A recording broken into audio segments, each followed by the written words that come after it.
What do you do with your bathroom waste? Not that waste. Hi, I'm Amanda from LHL, and I went on an adventure last year to change my toiletry items. I needed to reduce chemicals that triggered my mast cell disorder, but at the same time I took the opportunity to go zero waste. Today I want to discuss 3 of the things that I tried. The first thing I changed was my bath soap, and I changed from Dove to a Castile soap. It was a different brand initially that I tried. I think Miori or something, it's in the blog. And I tried that because it had fewer chemicals that would trigger my mast cells.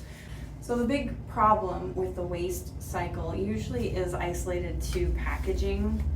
That's what most people think of when they think of zero waste. In reality, there's far more waste in the process that you need to consider as well.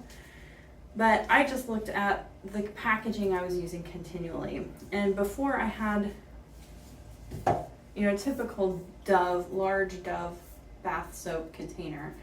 And this is a Castile soap just like this, but in a liquid form. And it's what I'm currently using. These are even the same brand because that's what I can buy locally.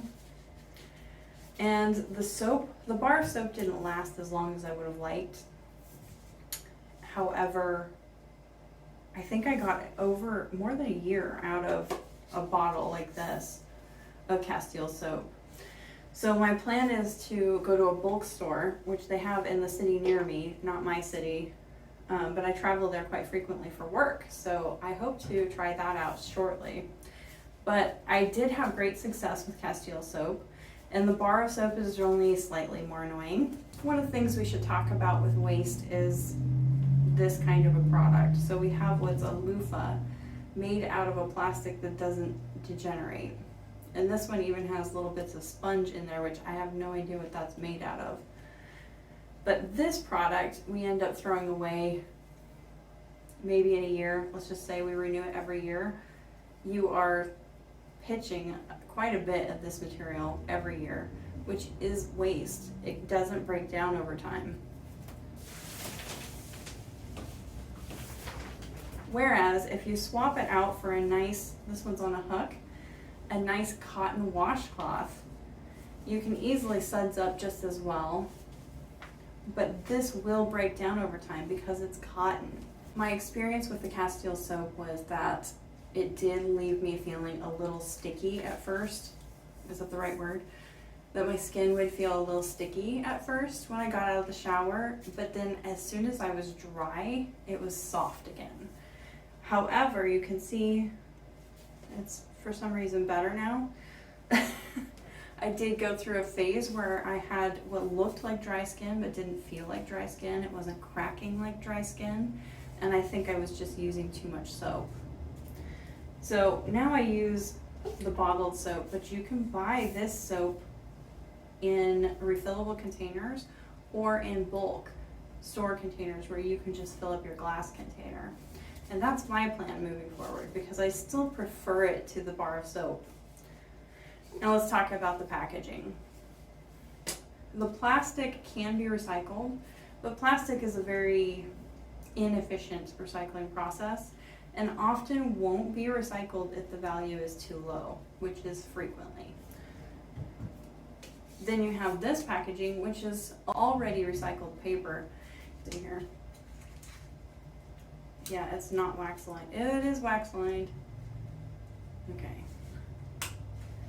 So this is used with recyclable paper, but it is wax lined, so it won't probably be recycled again. Sorry, separating the wax from the paper is challenging. That's how I feel about Castile soap. Then something that I wasn't able to show you or even experiment with was toothpaste tabs. So I personally use toothpaste that ends up as this nasty gunk. I recently just cleaned this stuff and it's gross, black, gooey, kind of seems like a fat almost, that gets stuck in your drain. And often you have to pull it back up with hairs or it's just gross. That is your toothpaste. So imagine you're always putting that in your sink. So I looked for a better alternative for the toothpaste and I found toothpaste tabs. The bad thing is that for us mast cell patients, citric acid can be a trigger, and it's commonly added to those. So I wasn't able to try them. There's some homemade recipes that I could try, and then there's pastes that you can buy that don't have citric acid, but apparently the bacteria growth is more probable in those. The next thing I tried was replacing my dental floss. So ironically, I don't know if it's ironic, for me, if I digest BHT, which is a common preservative in foods, I have a bad reaction to it. Another thing to think about is that this doesn't have any known half-life. We don't know when it'll break down. It is often found embedded in the intestines and between intestines on fish. So that's a little concerning. So it seems the body has no way of breaking down dental floss. So here's an alternative product. It is made from a vegetable base and turned into a fiber. So I'm sure this is not a cheap process, and the price of the product reflects that. However, what you do is you buy this handy little glass bottle with its metal tab insert that cuts the line and a metal top. All of these pieces are recyclable, and you get to reuse these 3 pieces and replace the spool inside. I can't dig the spool out for you, but it seems that they don't even have a cardboard lining on the spool. So the spool gets replaced, and it's about $4.30 from what I can see for about 55 yards. So this price is not a comparable trade at all. It's over 4 times as much as buying the Reach dental floss, which goes on sale very frequently too. But this one will break down in a typical compost cycle.